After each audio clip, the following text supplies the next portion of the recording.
Blessings to all my beautiful tarot lovers, all those beautiful ones who are interested in spiritual practice and tarot readings.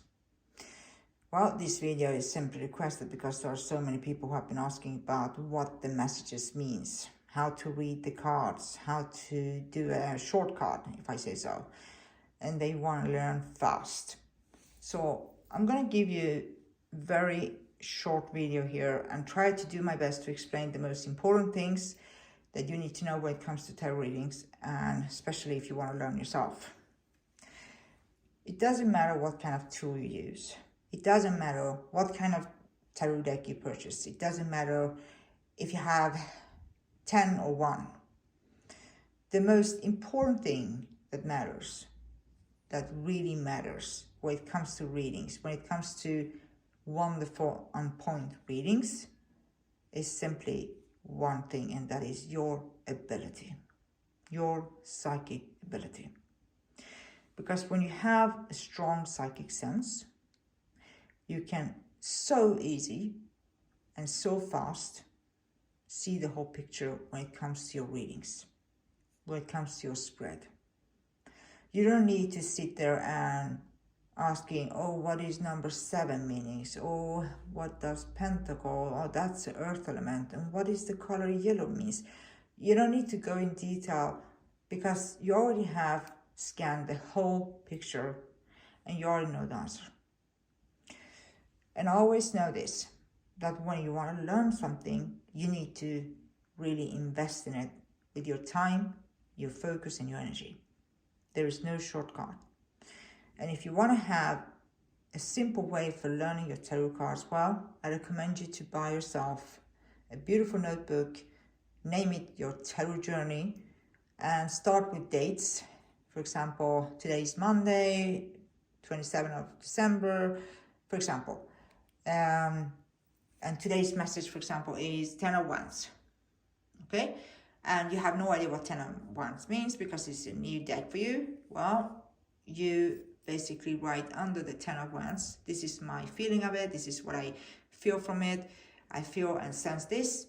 And then under that, you write down the keywords from the book, what it really means. Then let the day go. At the late of the evening, you come back to your notebook and write down the result of the day was this. And you see if anything that happened that day or anything that was going on had to do with your card or was related to your card. And if nothing happened, then you have basically get to know one of your cards. And that is something you can do on a daily basis. So, for example, daily guidance from your tarot cards, choose a card for the day and let it just sink in, feel it, sense it with your, with your mind.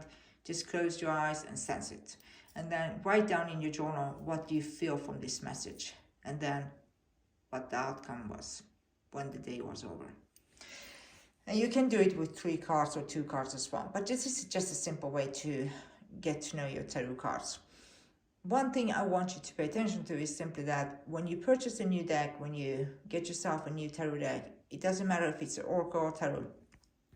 I want you to connect your energy to it. It's very important because you need to become one with that tool. And it doesn't matter if it's a tarot deck, it's a crystal ball, it's a pendulum. You need to connect your energy with your tools so you can feel one with it. And you can do it, for example, simply by, first of all, bless it, cleanse it, take it through the smoke of sage, cleanse the whole deck, each card or whatever you use, and just charge it with the intention, request help from your guides, from your ancestors, from your ancient powers to guide you with this deck. For example, I'm asking my high forces to guide me with this tarot deck I recently purchased. I want you to help me and give me the messages I need to know through these cards. Example, and charge that deck with your energy, carry it with you for at least 24 hours, have it close to you when you sleep, because you need to be connected to it both in sleep and when you are awake. And then when you feel like you are connected through your energy with that divination tool, and that can be these tarot cards, for example, then you are ready to start to learn them, understand the messages. And please do not pay attention to what others doing online. This is something I have seen and heard so many times. People telling me, I saw a reader, she did this, and she explained about this card was this. And I know it's the same for me. Don't do that. Because all different readers, first of all, not every single one of them have strong psychic senses. And I have seen it because I see how they read the cards. Secondly, those who are experienced, they already know what is coming in before they have a spread. But they do really understand messages in different ways. So for example, my readings are not the same as someone else because my visions, my senses are different than someone else. We are reading cards in different ways. We all have different kind of abilities. We all have different kind of senses. And it's not like every single time someone needs to use any tarot decks to have a reading. So many times the answers is already there. So pay attention to that. People have different abilities. They have different kind of senses, and not all have been reading tarot cards for many years. They are still learning. And one thing they do not really pay attention to or respect is simply that so many people have seen online, so many people don't even know what a sacred space means. They're purchasing a tarot deck, they're going online, sitting in a car, sitting in a train, sitting in a boat, whatever. They have no idea what a sacred space means. If you're going to have a reading, you need to have a sacred space. For example, this is my sacred space. I purify it once in a week. I empower this room. The whole room here is only for my magic. And I really put this room protected from unwanted energies, from everything that I do not allow to enter. So nothing is able to affect me in my readings, if I say so. That should be the same for you. You can't really sit in a car or sit whatever you want and just have it shuffling your cards and let them falling right and left with this chaotic energy and call it for reading. Please do not do so. That is so disrespect to all professional readers and to all these traditions we have been following by years. So this is not a joke. This is not a game. This is really a respectful way of reading and guiding people and predicting the future. So it should be followed with respect.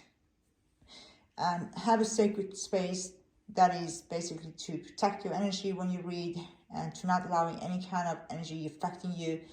And also, do not just shuffle your cards when you read, because that is not a reading. And if you want to shuffle your tarot cards and read the one or two cards that are following down, you can do that when you ask your spirit guide or specific entity to guide you before you shuffle. Otherwise, you should not read those cards. Just pay attention to them, but not mentioning, not reading. You need to always have a reading through a spread. And you do not read yourself. You can ask for daily guidance or what happens this week. Give me 2 or 3 cards. Help me to see what is coming this week. But you should never read yourself. You cannot, use your own energy as a mirror for yourself.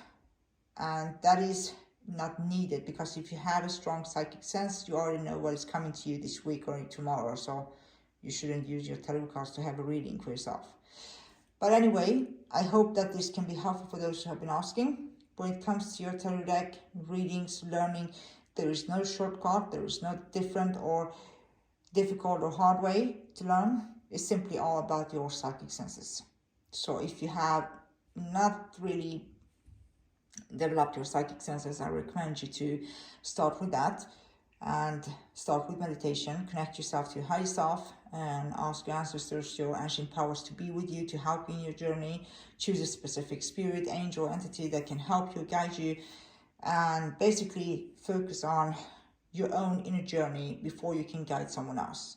Because you need to be guided yourself first before you guide someone else. And that is because I have seen so many people who have no idea how to fix their own lives, and they are coming online and sharing with someone else about guiding others. So focus on yourself first. Be guided yourself, because someone needs to take your hand first. And that someone is not a human being. That is a higher power that needs to guide you, because you need to build up that relationship with the spirit world first before you can guide others. And do not fear spirits or the spirit world if you're going to walk this journey, because this is a spiritual practice world, and it all relates to the spirits, to our ancestors, to our angels, to our divine powers. So you shouldn't fear them. You should ask for help, guidance, so you can be guided yourself.